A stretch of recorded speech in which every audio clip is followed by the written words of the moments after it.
Iisrael on piiblimaa, prohvetite maa. Aga sa ei pea olema prohvet, et aru saada, kuhu asjad siin liiguvad. Piisab vaid 2 olulise sündmuse mõistmisest, mis sel nädalal selles piirkonnas aset leidsid. Kõik, mida peame tegema, on jälgida olusid, mõista inimloomust, meenutada ajalugu ja teada oma vaenlaste kavatsusi.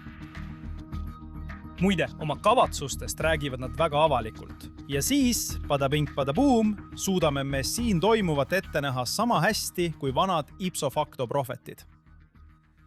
Me kõik oleme kuulnud sõjaudu mõistest. See viitab ebakindlusele, segadusele ja usaldusväärse teabe puudumisele, mida kogevad põhiliselt väejuhid ja osalejad sõjaliste operatsioonide ajal. See kirjeldab tegelikkust, et kui konflikt kord algab, pole miski enam tõeliselt selge. Mitte ainult lahinguväljal endal, vaid ka kõiges, mis seda ümbritseb. Kui mängu tuleb meedia, läheb olukord veel hullemaks. Meil on lisaraskus eristada tõde, fakte või geopoliitilisi reaalsusi kriisi või konflikti ajal, kus uudislood on kiired, vastuolulised või sensatsioonilised. Me teame, kuidas sõda algab. Me ei tea kunagi kindlalt, kuidas see lõpeb. Praegu domineerib uudistes suur konflikt Iraaniga. See tekitab visuaalse ja psühholoogilise tähelepanu keskpunkti efekti. Kogu operatiivne tähelepanu, diplomaatiline tegevus ja luure jälgimine koonduvad loomulikult vahetutele ohtudele. Selleks võivad olla raketitrajektoorid, asendusjõudude reaktsioonid, tuumarajatised, eskalatsiooniläved ja diplomaatiline näitemäng. Sõjaudu tähendab, et samal ajal, kui kõik vaatavad otse põhilisele tulekoldele, kasutavad teisejärgulised ja muud osalised suitsukatet, et end ümber paigutada. Just sellega me praegu tegelemegi seoses sellel nädalal aset leidnud sündmustega. Oleme harjunud saama oma uudiseid üks teema teise järel, igaüks täiuslikult pakitud, kõik järjestikku, iga päev kokku võetud ja kohe tarbimiseks valmis. Saad oma päevase doosi kätte ja liigud edasi. Järgmisel päeval tuled tagasi uueks ringiks. Mõnikord saame mingi eriraporti, kus tavapärasele on midagi juurde lisatud. Nad ei erine tavalisest liiga palju, ei taha asju liiga keeruliseks ajada. Meedia on meid programmeerinud nii, et meie tähelepanu hajub kiiresti. Näed said meelelahutuse ja uudiste osakondadeks juba 80ndate lõpus, 90ndate keskel ja see seletabki kõik. Kui Disney ostis ABC ja Warner Brothers neelas CNN-i, siis uudiste osakondi ei käsitletud enam avaliku teenusena, vaid hakati juhtima kui meelelahutustooteid. Uudised hakkasid kasutama meelelahutuse stsenaariumi, draama, lihtsad kurikaelad, kiire tempo ja täielik keskendumine ühele loo kaarele. Sõjaudu, mida me täna näeme, ei ole juhus. See on loomulik tulemus meediast, mis on loodud meelelahutuslike reitingute, mitte strateegilise analüüsi jaoks. Sotsiaalmeedia platvormide tõus on olukorra veel ju hullemaks teinud. Sa pead kõik suruma TikToki temposse.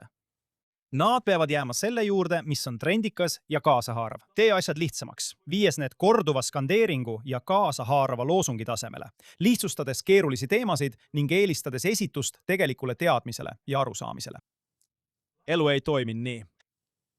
Kuigi meedia keskendub lihtsuse kordamisele ja varem omandatud asjade ümberjutustamisele, on tegelikkus keeruline ja kujuneb samaaegselt mitmes suunas. Üks asi mõjutab teisi, igaüks neist omakorda mõjutab ja levib paljudes erinevates suundades. Nii et samal ajal, kui maailm on keskendunud vastasseisule Iraaniga, toimus sel nädalal Mekas monumentaalne geopoliitiline sündmus. Saudi kroonprints bin Salman, Türgi president Erdoğan ja Pakistani peaminister Sharif kohtusid, et ametlikult allkirjastada Mekka liiskaitseleping. 3 maailma kõige võimsamat sunniitliku enamusega riiki sõlmisid vastastikuse kaitsepakti, mille põhiklausel meenutab NATO 5. artiklit. Rünnak ühe vastu on rünnak kõigi vastu. Nüüd ütlevad meediaanalüütikud, et siin näeme seda, kuidas Pärsia lahe riigid ei oota enam lääne julgeoleku garantiisid. Nad ehitavad aktiivselt iseseisvaid piirkondlikke julgeolekustruktuure, jäädes samal ajal tähelepanust kõrvale. Ja niil ajakirjanikel on õigus. Nad võivad ka lisada, et see sunniitide kolmnurk positsioneerib end juba ajaks pärast seda, luues võimsa jõu, mis kujundab ümber kogu Lähis-Ida jõudude tasakaalu, ka kaua pärast seda, kui Iraani oht on möödas. Ja see on samuti hea kokkuvõtte asjadest. Kui meedia kajastab ja analüüsib õigesti, siis mis on minu mõte? paljud pöörasid vähem tähelepanu teistele sündmustele, mis kõik on omavahel seotud. Tundide jooksul pärast Mekka kokkuleppe allkirjastamist alustasid Iraani käsilasrühmitused Jeemenis ja Houthi jõud esimest korda 4 aasta jooksul suure rünnaku Saudi Araabia rajatiste vastu ning kuulutasid välja mereblokaadi Saudi Araabia vastu. Nad suurendasid rünnakuid naftatankerite vastu Punases meres ja Aadeni lahes ning seadsid ohtu Saudi Araabia olulise energiataristu. Asja veelgi hullemaks tegemiseks viitavad raportid kasvavale koostööle Houthide ja Iraani-meelsete Iraagi relvarühmituste vahel, mis loob tõhusalt 2 rindega ohu nii põhjast kui lõunast Saudi Araabia sadamatele, lennujaamadele ja energiasõlmpunktidele.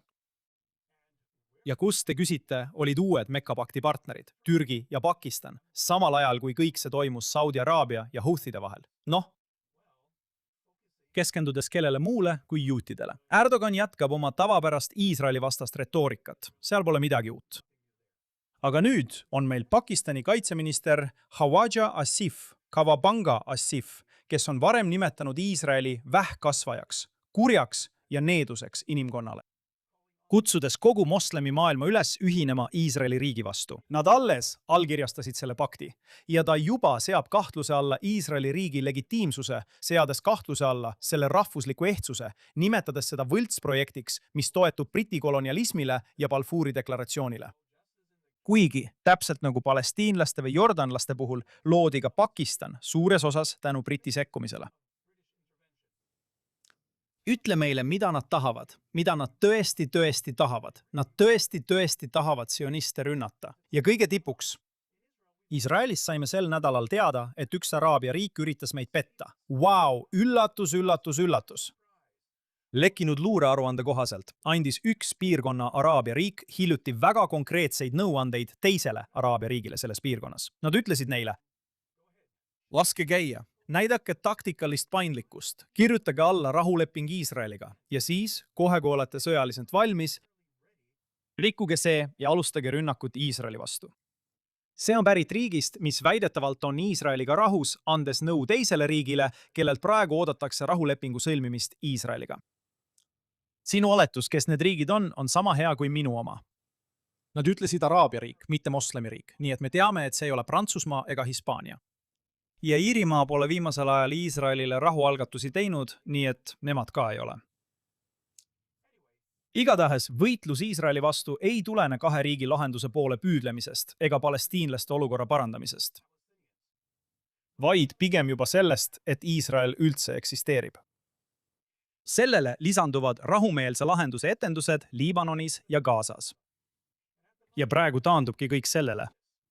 See, mida me näeme ja kogeme, on kõik lavastatud rahu, mida lavastavad Liibanoni valitsus, Hezbollah ja piirkondlikud rahuvahendajad. Täpselt nagu need, kes meelt avaldavad Palestiina toetuseks, või flotilla liikmed ja sotsiaalmeedia kaudu juhitud aktivistide rühmad, nad kõik käituvad, nagu neid tõesti huvitaks, nagu nad tahaksid saavutada tõsist diplomaatilist edu.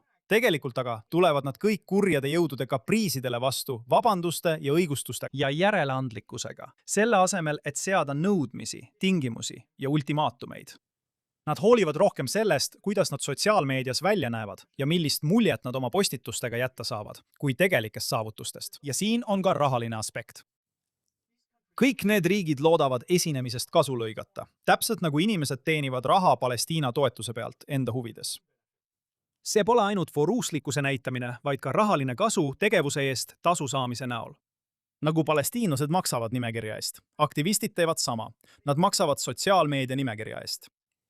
Ja Araabia valitsused loodavad saada USA abi. Araablased, kes nimetavad end palestiinlasteks, kasutavad Palestiina asja, et saada miljardärideks. Aktivistid saavad kõrgepalgalisi töökohti rahvusvahelistes organisatsioonides. Nii et asi ei ole rahus ega palestiinlastes ega Gazas ega üheski neist paljudest ettekäänetest, mida nad kasutavad, et õigustada oma katset hävitada Iisraeli riik.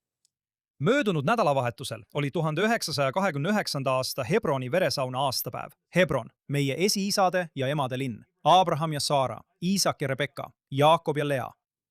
See oli linn, kus juutide kohalolu ajalugu oli kõige pikem, ulatudes tagasi 3000 aasta taha. 1929. aastal ei olnud mingit okupatsiooni, ei olnud juudi riiki.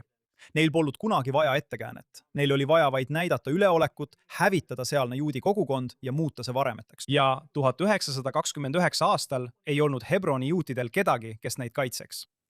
nüüd, kui meil on kaitse olemas ja nad on näinud, mida me suudame teha igaühega, kes meiega jamama tuleb, peavad nad kasutama pettust ja reetmist.